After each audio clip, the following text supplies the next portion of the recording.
Swadika, good morning and welcome to Newsline. I'm Hani Cholapansanarula. Thank you very much for joining us this morning in a program that is coming live to you on NBT, Radio Thailand FM 88 and also NBT World. It's Monday's edition, January 26, 2015.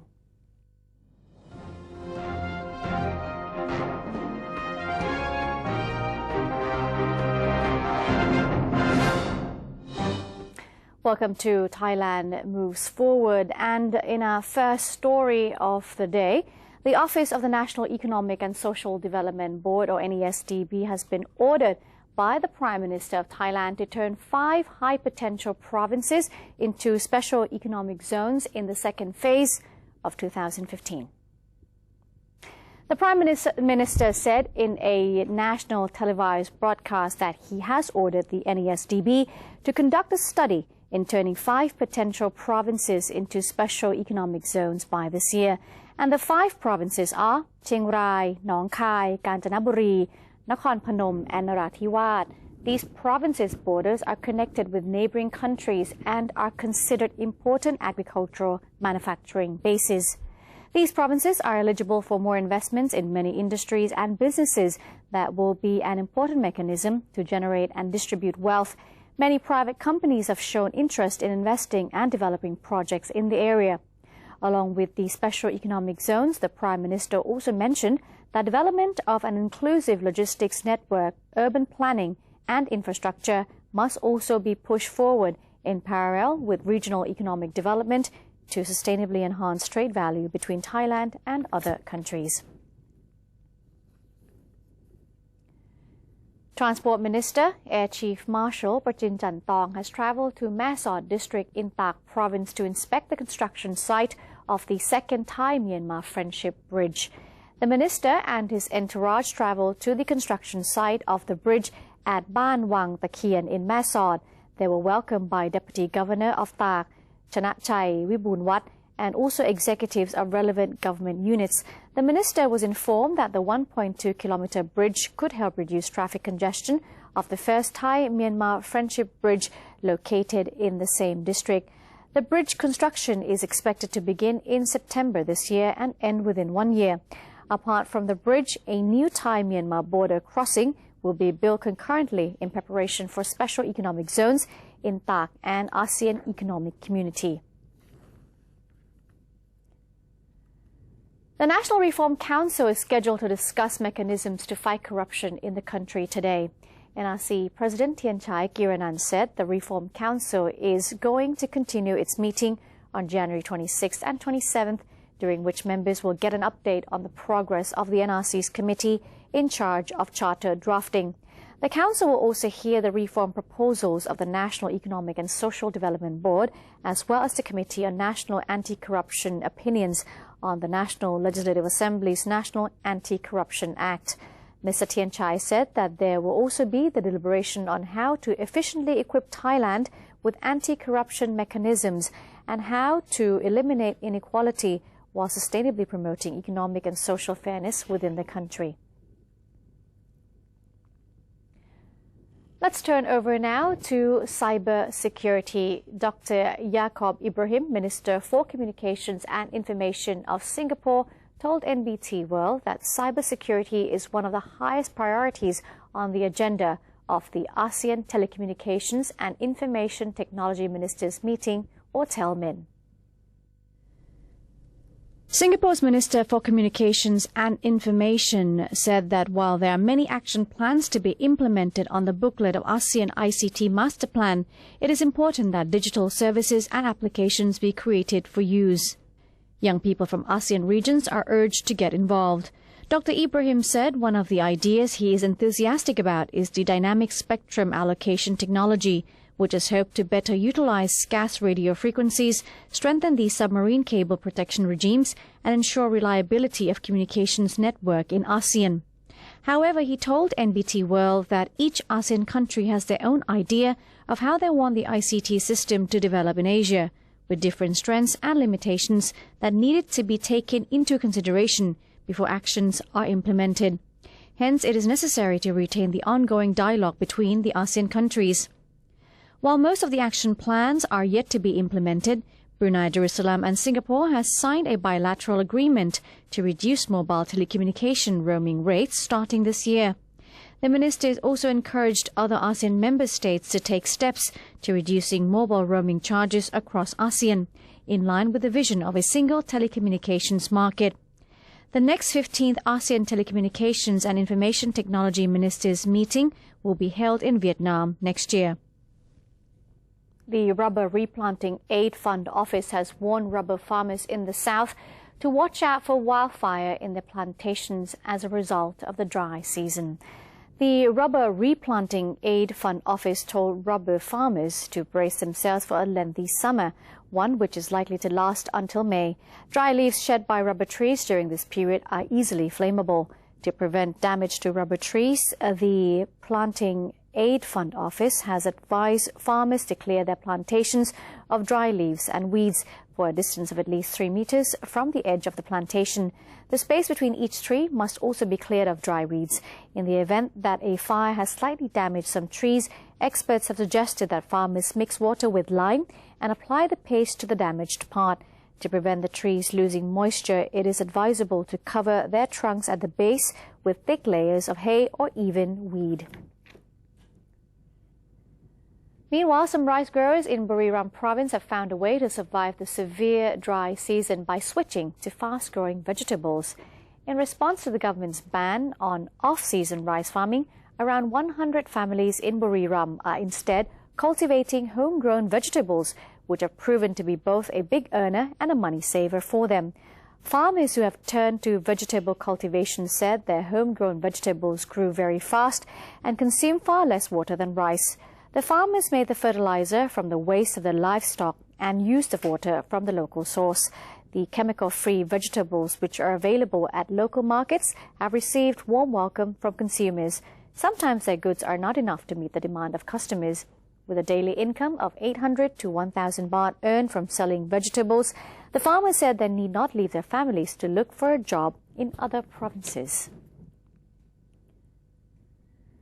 The Department of Health has facilitated 5 areas in the new Thung Kru market campaigning for clean markets and food safety to increase consumers' confidence.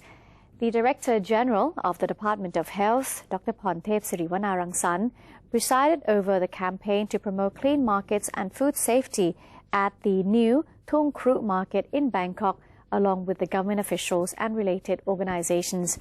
He said that the new Thung Kru market has been certified by the Department of Health as a 5-star market, and this standard is a good model for other markets to refer to in terms of the levels of safety, cleanliness, and also the quality of retail food. A certified market from the department must pass 3 categories of tests, including sanitary, food safety, and customer protection. There are currently 1,353 certified markets in Bangkok. 1,103 markets qualified a good level certification, while 250 locations were certified with excellent level.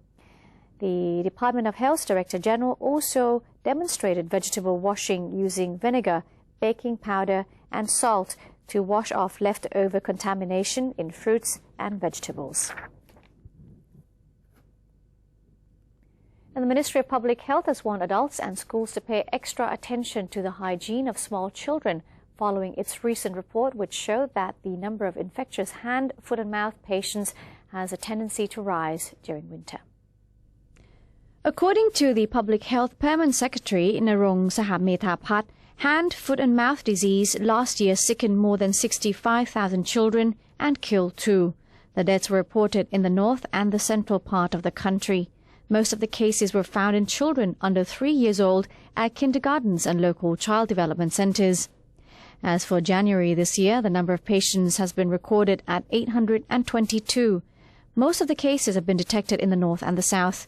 The infection has led to temporary closures of 24 schools within the capital. Hand, foot and mouth disease is a viral infection that can affect small children. Its symptoms include loss of appetite, cough, moderately high temperature, non-itchy red spots, or fluid-filled sacs mostly on the hands and feet, and painful mouth ulcers. Doctors suggested that adults prevent children from the disease by making sure that the children eat clean food, wash their hands before eating, and using clean utensils. Their toys should always be cleaned and sterilized.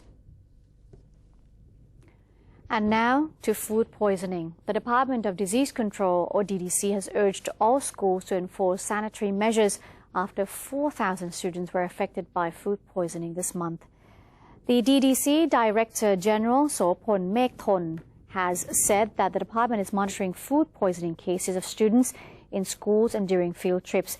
He said that DDC is working with the Office of the Basic Education Commission, or OBEC, to inform all teachers in the school on the prevention measures of food poisoning.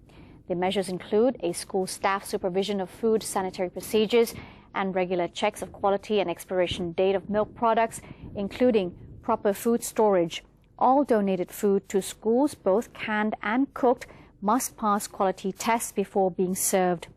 During field trips or camp, schools are advised to buy food from restaurants or vendors with the Clean Food, Good Taste certification.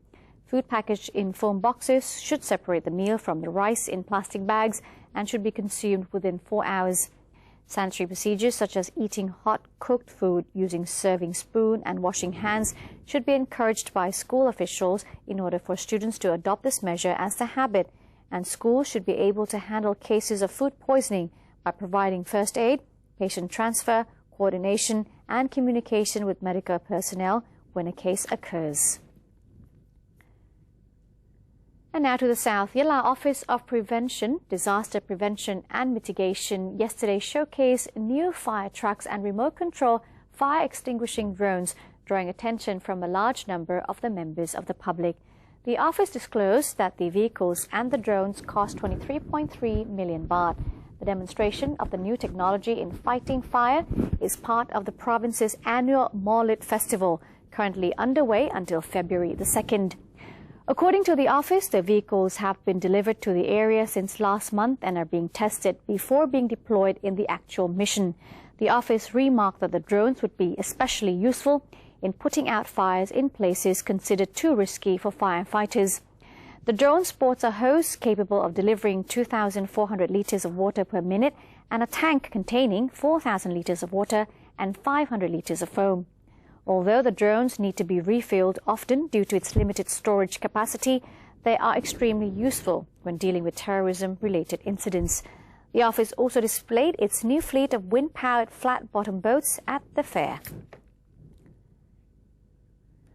The Halal Street Halal Town Stage Show 2015 takes place in Chiang Mai province as part of a campaign to promote halal food and tourism industry in the province. The event is held on Ban Ho Road in Chiang Mai Night Bazaar. It is one of the projects initiated by the Halal Science Center, Chulalongkorn University, to promote Thai halal and develop Chiang Mai as the regional hub of halal in ASEAN. With over 70 booths, the fair features a wide variety of products and food, as well as a halal cooking competition. The fair is part of the second Chiang Mai Halal International Fair, a grand halal event scheduled from the 4th to the 8th of February 2015 at the Central Plaza Chiang Mai Airport Department Store. It will feature booths selling halal products from other countries, halal cooking demonstrations and meetings between members of the Central Islamic Council of Thailand. The National Science and Technology Development Agency recently established an Animal Food and Feed Innovation Center to engage in research on feed for all kinds of animals raised in Thailand, so that farmers have more opportunities to access good quality food for the animals they raise. Scientists at the center are seeking innovative ways to preserve nutritious feed for cattle so they will produce ample high-quality milk all year round. To find out more about this, let's join Kun Panot Sinsap. That the quality and quantity of milk produced by a cow varies throughout the year, and that's because of the quality of the feed they are consuming. During the dry season, farmers look for food sources that are an alternative to the fresh grass available during the rainy season. However, efforts to ferment fresh grass for later use resulted in a deterioration of quality and contamination of the feed. Dr. Wetachai Plengvithaya, researcher at Biotech, talked about this innovation. The consistency and the quality of the milk is depend on the quality of the feed that the cattle receive. If the cattle receive a good and consistent quality of the feed, the milk production either going up or stable. But if they get the varying qualities of the feed, the milk production will vary, and most of the time it's come down, and it's very difficult to get it up. So, we want to solve the problem that most of the farmers who in the dairy industry faces. They have plenty of available fresh plant to feed the cattle in the rainy seasons, but when the dry season comes, there are a shortage of the fresh plants. The farmers have to try to solve this problem by going out and looking for an alternative feeding for cattle. Most of the time, they have to go out and buy what they call silage, which is a fresh plant fermentation, making fermentation in the rainy seasons. And they use the silage for feeding cattle in the dry seasons. And most of the time, when making silage, they have to rely on fermentations by microorganisms that contaminate in raw material. And there are a problem in terms of qualities and consistency of the silage. This is a project that we finding what they call starter cultures to use to inoculate silage fermentations and making the farmer get a good and consistent quality of the silage. We can make any silage from any plants with the right kind of starter cultures. We develop a specific kind of starter culture for specific plants, so the farmers have more choice to choose from. If they can have access to napiers, they can choose starter cultures that's suitable for napiers. But if they have access to corns, they can use a starter culture that's more suitable for corns. The starter culture is currently only available to direct contact with NSTDA. But for those who are interested in a starter culture but do not want to visit the research center just yet, the agency now showcased their innovation at the 2015 Milk Festival organized by the Dairy Farming Promotion Organization of Thailand, or DPO, at the Thai Danish Dairy Farm in Muak Lek District, Saraburi Province. The festival is on between 23rd January to 1st of February 2015. Panot Sinsap reporting. Thanks to Kun Panot for that interesting story. And that's it also for Thailand Moves Forward. We'll now take a break, and coming back, we have the international news.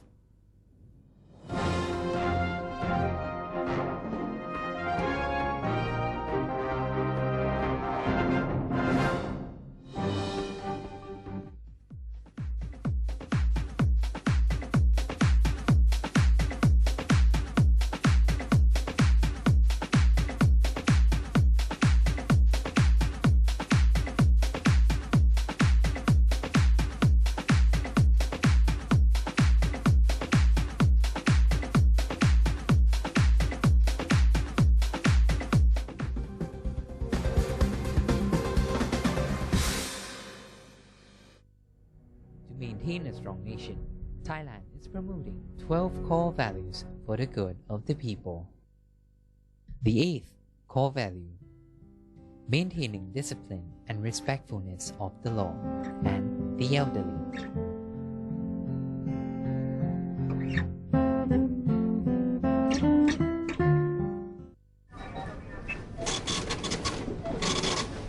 How could you do that to me? Stop it! Huh? Don't you get it? I don't need you anymore. Enough! We're through. There's someone else in my life. Say no to the past. Bring your own bag. Say no to plastic. NBT World, a 24-hour English language television service operated by the National News Bureau of Thailand, or NNT, is designed to bring the most reliable information about Thailand to the international community. NBT World is available on various platforms, including via C-band set-top boxes, GMMZ Channel 202, PSI Channel 272, and a live stream on thainews.prd.go.th/newsing. You can also follow us on facebook.com/NNT News or download the PRD News EN application on your smartphones. NBT World, a vision of Thailand.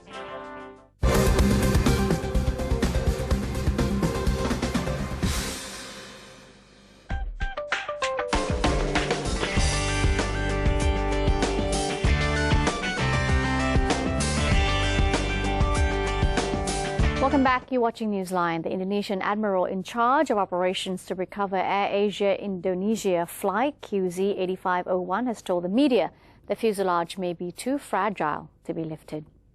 Rear Admiral Widodo's comments came after a renewed attempt to raise the wreckage from seabed failed when it kept breaking into pieces. Ropes around the fuselage snapped during an initial failed effort to raise it on Saturday. The plane crashed into the Java Sea last month, killing all 162 on board. It was flying from Surabaya in Indonesia to Singapore. 4 bodies were recovered on Saturday, taking the total recovered to 70, with more thought to be inside.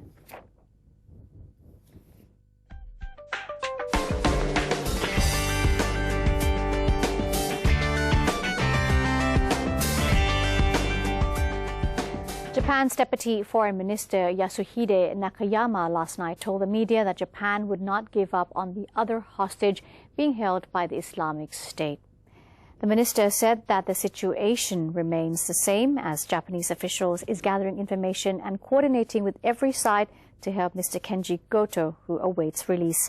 He strongly stressed that Japan would not give up Mr. Goto and is confident that the release of him is possible. Meanwhile, U.S. President Barack Obama has telephoned Japan's Prime Minister Shinzo Abe to offer his condolences after the apparent murder of a Japanese hostage by Islamic State. Mr. Abe said he accepted that a video claiming Haruna Yukawa, one of the 2 kidnapped hostages, had been killed by ISIS was likely to be authentic. The Prime Minister has demanded the release of a second Japanese hostage in the video. Islamic State now demands the release of one of its female suicide bomber currently being imprisoned in Jordan in exchange for Mr. Goto's life. Anti-austerity Syriza party has won Greece's general election, putting the country on a possible collision course with the EU over its massive bailout. With nearly 75% of the votes counted, Syriza is projected to win 149 seats, just 2 short of an absolute majority, though that number could change. Left-wing party leader Alexis Tsipras, who wants to renegotiate Greece's debt, said the Greeks wrote history. The governing centre-right New Democracy has come a distant second. Outgoing Prime Minister Antonis Samaras has admitted defeat and phoned Mr. Tsipras to congratulate him. Political analysts predict that Syriza's result will send shockwaves through Europe, adding a majority of voters in Greece have essentially rejected a core policy for dealing with the Eurozone crisis advised by Brussels and also Berlin. And that's it for today's edition of Newsline. Thank you very much for joining us. Should you have any suggestions or comments, you know where to write to us. The email address is newsline.nbt@gmail.com. Today, we end the program by taking you to Ratchaburi province, where there are beautiful sunflower fields. I'm Chalapan Sanarula. See you next time. Sawasdee Krap.